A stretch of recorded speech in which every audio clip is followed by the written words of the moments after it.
So since announcing Story Prompt a few weeks ago, I've had a few questions about this particular diagram that appears on the Story Prompt website. It discusses the old way versus the new way of marketing, and we have some strong opinions about how things should be done differently.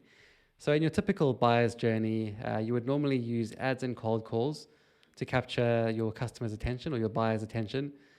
As a result of that, they then become a visitor to your website and they're greeted by chatbots and sales pitches, and they're persuaded to buy.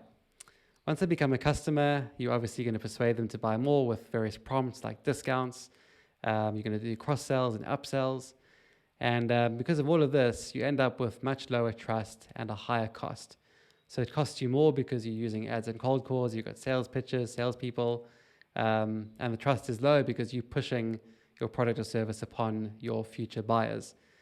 Now, with the new way we're proposing with Story Prompt, which is trust-based marketing, we believe that rather than starting with ads and cold calls, you should use your existing customers to create stories. So in this flow on the right, your customers are story prompted. So you send them a prompt to tell you about their experience with your business or your brand. You then use those stories to capture the attention of others, whether it be on social media or on your website or in emails. And through those stories, you're actually building trust. Now, when someone sees those stories, they become a visitor.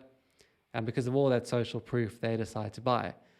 And when they become a customer, they in turn are prompted themselves to tell their story about their experience with your brand.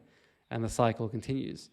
So this results in much higher trust from your customers, from your future buyers, and it's a much lower cost.